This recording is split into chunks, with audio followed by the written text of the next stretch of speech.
You ever wondered how you can get paid software like Word, Excel, or PowerPoint for completely free? Well, I have a better option. You guys can download an alternative version of Microsoft Office's productivity suite, and it's called LibreOffice. So today I'm going to be showing you how to download that. And this is especially important if you're on a Mac or Linux, where you would have to pay for either of these subscriptions. And so it should look something like this. Yeah. Installation wizard. Now go ahead, click next, and create shortcut on desktop and everything.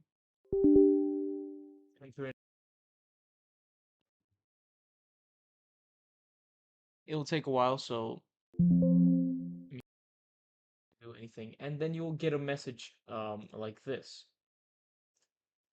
um which says that it needs to be rebooted. So I'm gonna pause the video and reboot my computer, then show you guys. So I've successfully rebooted my computer, and now if you search up LibreOffice, you can see the whole suite of apps. Now Calc will be equivalent to Excel, Writer equivalent to Docs. So if you open Writer, it looks something like this. Yeah, it has pretty much everything in, similar, to Google Docs or Word for that matter. And so this is quite useful, especially to have on your Mac OS, for example, if you don't want to buy a Windows subscription. Let's take a look at the um, Calc. Yeah, so as you can see, it looks kind of exactly like Excel.